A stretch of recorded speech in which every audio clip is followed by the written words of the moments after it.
Astro సిండికేట్లో మీ personal and business promotions కోసం కింది నెంబర్కు కాంటాక్ట్ చేయండి.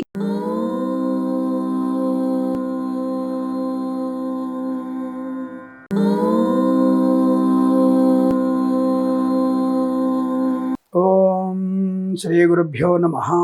హరి ఓం. సర్వమంగళమాంగళ్యే శివే సర్వార్ధసాధికే శరణ్యే త్ర్యంబికే గౌరీ నారాయణి నమోస్తుతే. అందరికీ నమస్కారం.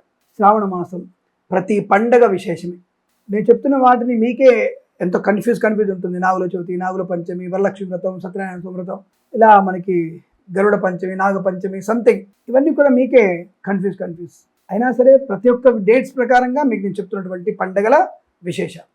ఈరోజు మనకి మంగళగౌరి వ్రతం.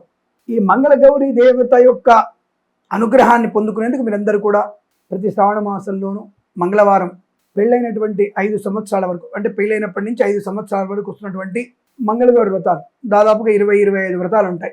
మినిమం 25 వ్రతాలు గ్యారెంటీ ఉంటాయి. 25 వ్రతాలని చేసుకుంటూ దీర్ఘ సుమంగళ యోగాన్ని, ఐశ్వర్యాన్ని, పౌత్రాభివృద్ధి పొందడానికి స్త్రీలు చేసేటువంటి పవిత్రమైనటువంటి ఈ వ్రతం పురుషుణ్ణి అద్భుతమైనటువంటి స్థాయిలో మంచివాడిగా ఉండే ప్రయత్నంలో మీరు చేసినటువంటి కృషి అభినందనీయం. ఆడవాళ్ళు చేసినటువంటి ఈ పూజల ఫలితాల వల్లనే మగవాళ్ళందరూ కూడా సుఖ సౌఖ్యాలతో ఆనందంగా ఉంటారు.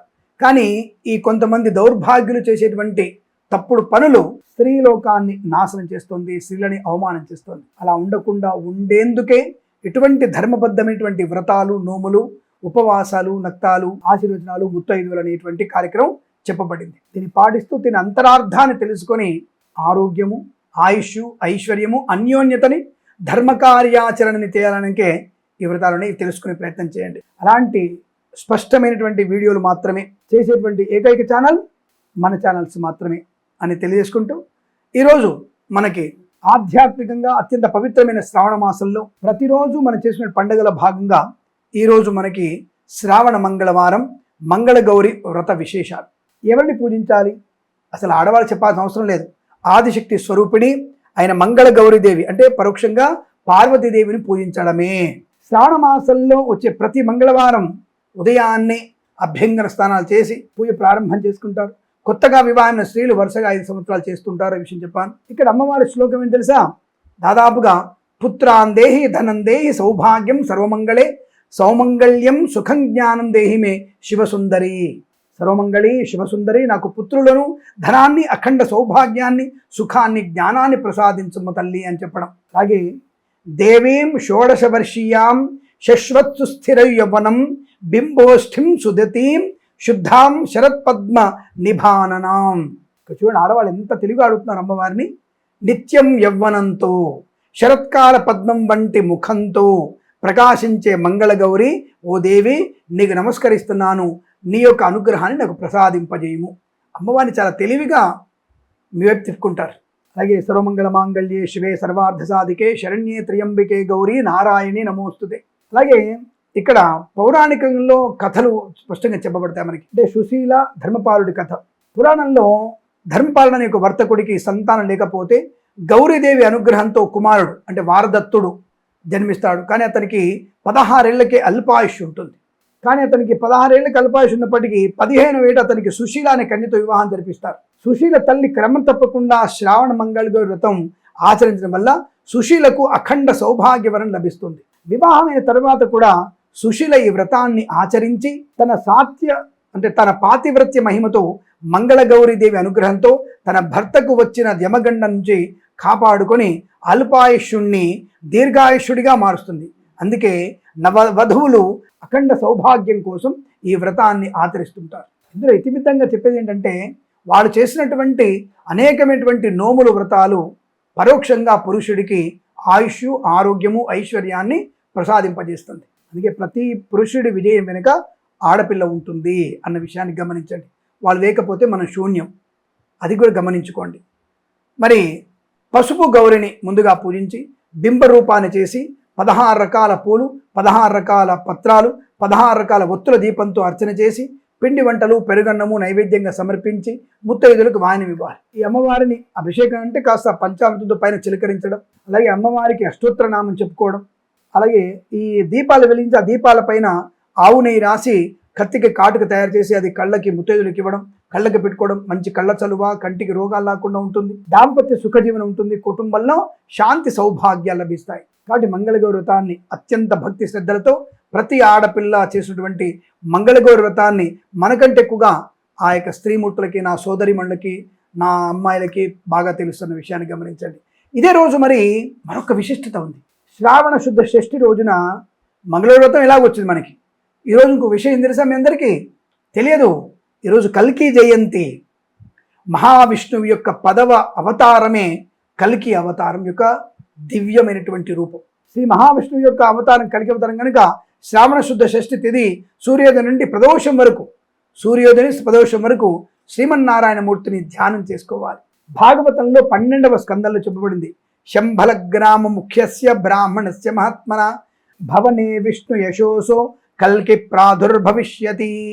శంభల అనే దివ్య గ్రామంలో విష్ణు యశస్సుడు అనే పవిత్ర బ్రాహ్మణుడి గృహంలో మహావిష్ణువు కల్కి రూపంలో అవతరిస్తాడు అని చెప్పబడింది.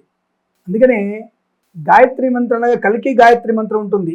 కల్కి దేవాయ విద్మహే మహాబలాయ ధీమహే తన్నో కల్కి ప్రచోదయాత్. ఓం శ్రీ కల్కి నారాయణాయ నమః. శ్వేతాశ్వం పైన ఒక మంచి గండ్రగొడ్డలు పట్టుకొని వస్తుంటాడు. ధర్మ సంస్థాపనార్థాయ సంభవామి యుగే యుగే. కలి ప్రభావము చేత కలిని సంహరించడానికి ఆయన కల్కి అవతారంలో వస్తుంటాడు.